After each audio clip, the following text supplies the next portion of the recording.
Okay boys, babalik tayo sa Dead Town. May gumawa isang developers, C Century ata yung pangalan ng developers.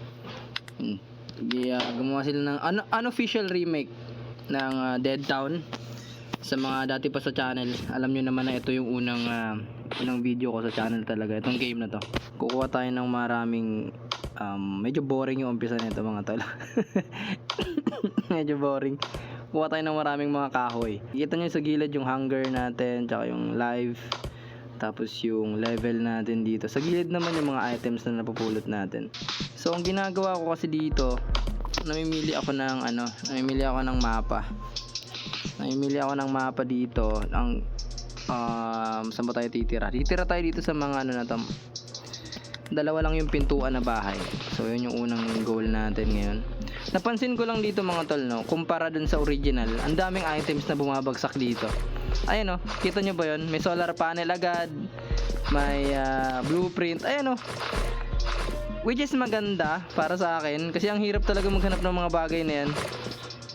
Or andito lang ako sa mismong lugar. Pero dati kasi naglalaro ako nito, matagal ako makakita ng mga item na yan. Kumbaga para mga rare to sa mga unang level. Ito na yung bahay. Ito na siguro nagiging bahay ko, no? Tingin nyo. Dito na lang tayo magbahay mga pre. Yan, okay naman siguro dito. Or dito tayo siguro, no? Panggitna. Okay, gitna tayo. So plano natin dito, mapalawak yung bahay natin hanggang masakop natin yung tatlong bahay na to. At eventually yung malaking bahay na yun. Pagka gutom ka na, item, usable, canned goods. Hindi natin kailangan ng bandage. Kailangan lang natin apple, tsaka berry. Pwede mong makain yan para madagdagan yung mo, para mabusog yung karakter mo, hindi ka ma-deadball. Pag nasobrahan sa gutom dito, mamamatay din So yun yung lagi mong tatandaan, yung hunger, tsaka yung awag dito, yung health. Yan, pwede mong kalabanan yung zombie. Ito yung magandang pinakagusto kong place dito. Buti na lang nakapunta agad ako. So yung mga box na nakikita nyo na yan, mga supply. So mag-build na tayo agad. Placeable. So ang ginagawa ko pag unang araw, dito ako nagbi-build para makalabas ako. Yun, build tayo. May weapon.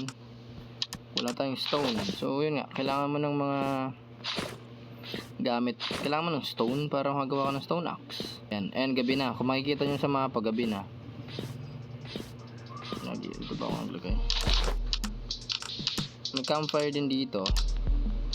Pwede mag-build ng campfire.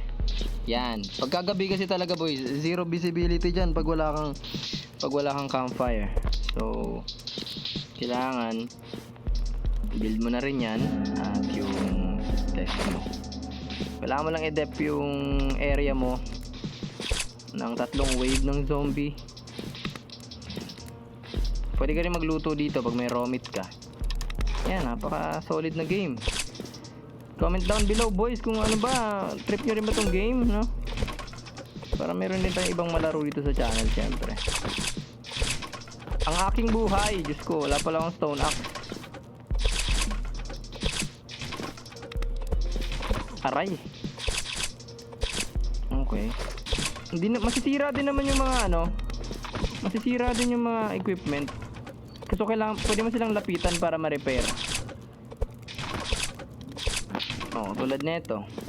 Kailangan mo lang silang lapitan para ma-repair yung mga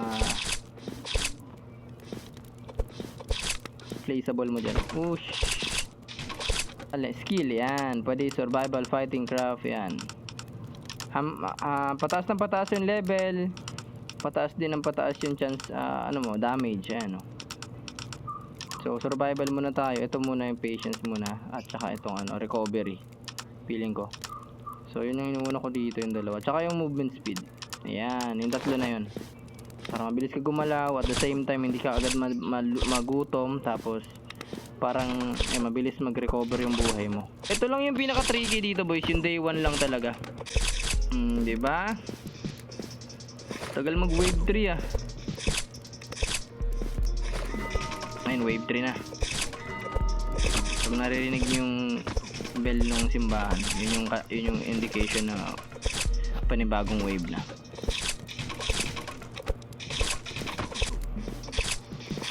Ayun, medyo lumiliwanag na. Pag medyo kita mo na, pwede ka nang mag-ano yan, boys. Pwede na tayo yan. Lutuin natin to. Ow! Ayaw pa nilang tigilan yung ano ko, oh. Uy, tama na. Magpa-farm na ako. Ganito. Pwede na tayo mag-build ng ano, ng pintuan para mas madaling madep. Laban sa mga zombie ang ating bahay. May build tayo ng door. Okay, let's go. Ayan yung door natin. Unang door. Pangalawang door. Ito, pre. Yan. So, hindi na basta-basta makakadaan yung zombie niyan. Yun, no? Ng episode. Siguro hanggang day 3. Sige, day 3 tayo. Unang episode natin, day 3. Whoop, whoop, whoop. Whoop, weapon. Okay na, ayan, naka-wooden axe na ako. Bicycle. Kailangan ko ng steel, may bicycle dito, pre. Para magkaroon tayo ng tagatunaw ng ano, pre. Tagatunaw ng bakal. Okay, yan. Pwede natin namin itong mga piece of steel. Kasi yung steel ang kailangan para magkaroon tayo ng mga advanced na gamit, katulad ng bike, generator, mga barel. So yun yung mga unang bagay na kailangan.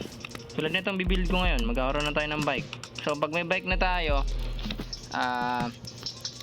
mas mabilis tayo makakaikot sa mapa. So yeah, mas mabilis tayo makapag-loot. So yun, day 2 pa lang yun mga tol. Alam ko kung medyo hectic, day 3 nga. Gawin yung day 3. Day 3 yung bike. Kaya pa naman mag-survive kung gusto nyo talagang ano, kung naninibago pa kayo sa game. Pero maniwala kayo tol, sa mga susunod na episode natin, pag nakabuo na tayo ng mga generator, ng mga tawag dito GPS, sobrang ganda ng game na to. Sobrang underrated din. Kaya natuwa nga ako talaga. Sobrang saya nung siya nagbalik sa Play Store, ano. Ayan, mas mabilis tayo ngayon, pre. O, di ba? Tamang luto lang ng raw meat. Tamang FT lang tayo dito mga tol. FT, food trip. Bawal kainin to, pre. May kabawasan sa buhay mo yan. Pero pag no choice ka na, pwede yan. Yung bulok na karne ng zombie. Ano ba? Magkakagawa ba ako ng ano? Try ko nga gumawa ng ano. Kaya ko bang gumawa ng generator, mga tol? Kaya ba? Unang araw, ay pangalawang araw. Try nga natin. So, ay, hindi placeable. Okay. Kailangan natin na ito eh. Medyo masakit. Okay, try natin. Masyado ata akong dito. Masyado ata akong magtiwala sa sarili ko sa ginagawa ko to. Pero, okay, sige. Ito ang mga generator, mga tol. Ayan. Battery. Oh my god, wala tayong maraming steel. Na-excite na ako. Okay, lagyan natin oil generator dito. Sige nga, masyado na talaga akong greedy dito. And then turret. Battery, kailangan natin ng battery box. Yung battery box ay kukonek sa generator. Diba? Ganito yung mga games yung gusto ko minsan tol eh. So may mga ano siya, kakaiba siyang mga bagay-bagay. Yan. Okay. Feeling ko talaga hindi kaya mga tol. Oh my god.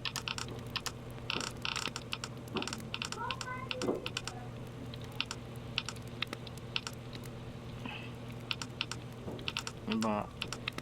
Kailangan natin semi-automatic rifle. Okay, build tayo ng weapon. Para makapag-build dito, semi-automatic rifle. Oh, kailangan natin ng steel. Yun yung para magiging ano ng game, boys. Yun yung pinaka essence ng game. Kailangan mo ditong, kailangan na medyo manong utak Buti nga, kinakaya ng utak ko tong game na to eh. Hindi na kaya ng utak ko to tol eh. Minsan. Craft. Okay. And then, placeable turret. Hey! Let's go! So yung turret na connect sa dito mga tol, sa battery. Yung battery na connect sa generator. So ang mangyayari niyan, itong side, ayan, yung green na yan, ibig sabihin dyan siya pwede. Pag nag-red, hindi siya pwede dyan. Baga nakakaharang siya. So, ito na ba natin siya ilagay dito para makita nyo. Side siya ng bahay na to. Okay? Boom!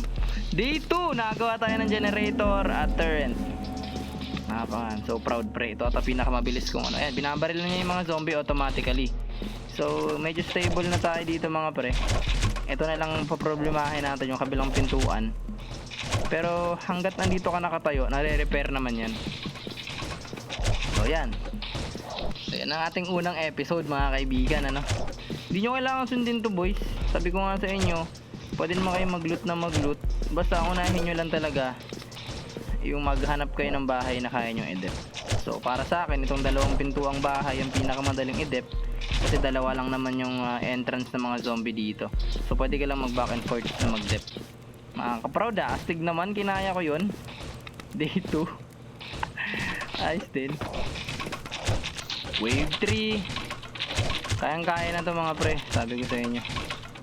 Wala nang problema sa kabila, di ba? Halos ito na lang yung dinedep ko. Day 3 na. Mag-uumaga na din. Mag-uumaga na naman, ang zombie na naman yung katabi ko dito.